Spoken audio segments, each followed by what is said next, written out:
Presiden Prabowo Subianto menyambut baik capaian pertumbuhan ekonomi di kuartal 2 2025 yang tumbuh mencapai 5,12%.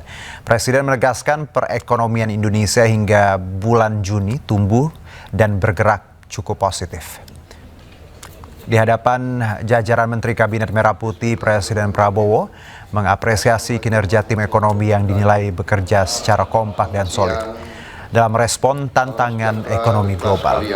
Dengan hasil pertumbuhan ekonomi 5,12% ini, Presiden meminta para menteri untuk tetap fokus terhadap pergerakan instrumen-instrumen ekonomi yang langsung berdampak terhadap perekonomian masyarakat. Sangat penuh dengan karya, saudara-saudara sudah bekerja sebagai satu tim.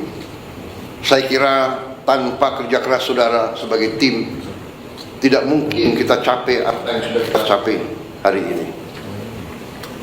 Dalam waktu yang masih singkat, banyak sekali yang telah kita capai.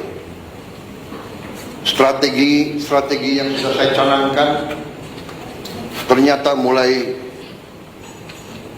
terasa dan terlihat bahwa strategi kita benar, kita berada di arah yang benar.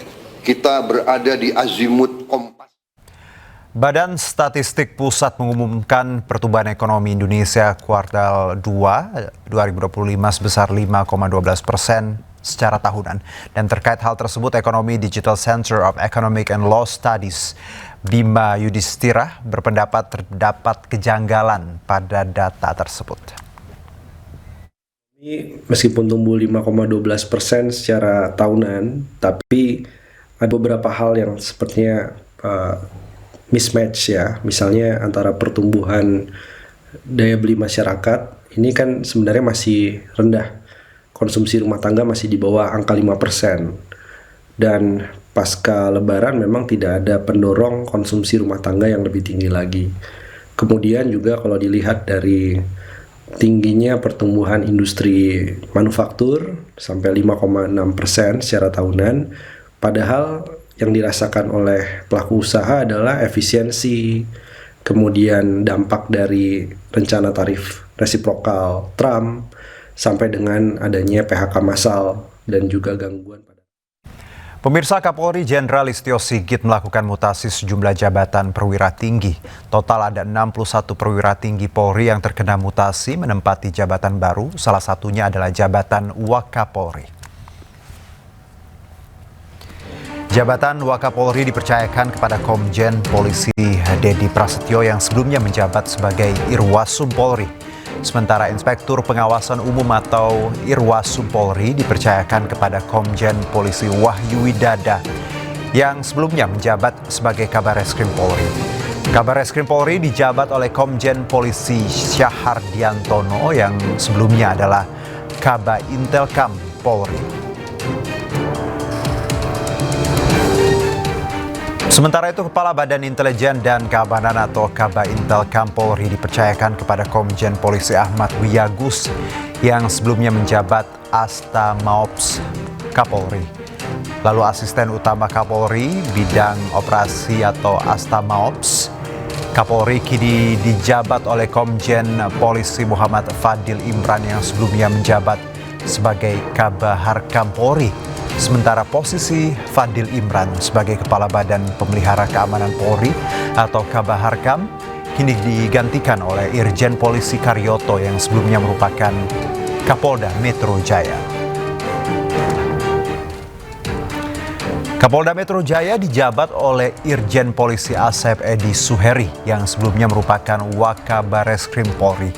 Staf Ahli Manajemen atau Sahlijemen Kapolri dijabat oleh Irjen Krisna Murti yang sebelumnya merupakan Kadip Hub Inter Polri.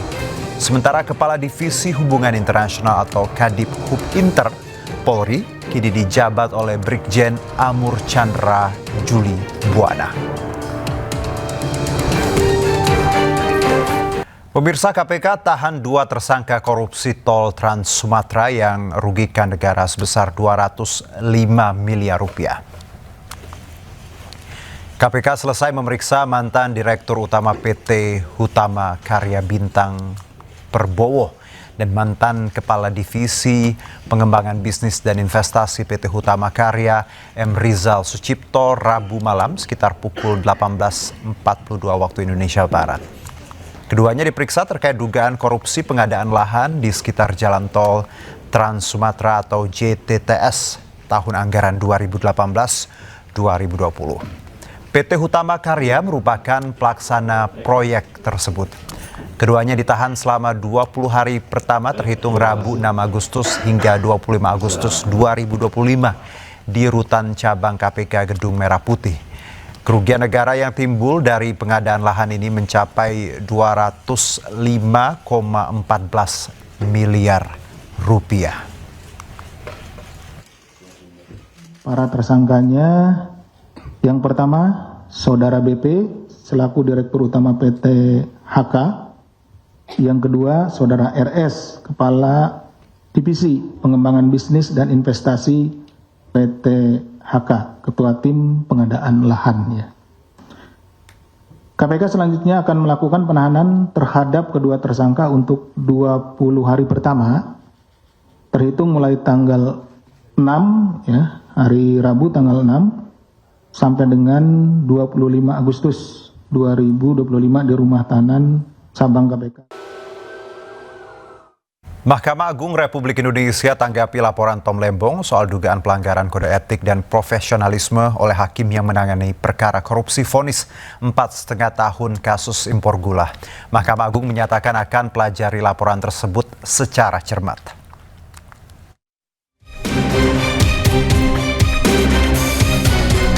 Mahkamah Agung Republik Indonesia menanggapi laporan Tom Lembong soal dugaan pelanggaran kode etik dan profesionalisme oleh hakim yang menangani perkara korupsi vonis 4,5 tahun kasus impor gula.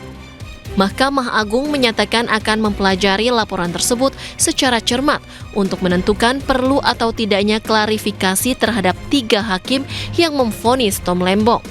Sementara terkait dugaan pelanggaran sertifikasi hakim tipikor, Mahkamah Agung menegaskan hakim yang menangani perkara itu telah mengantongi sertifikasi resmi sebagai hakim pengadilan tipikor.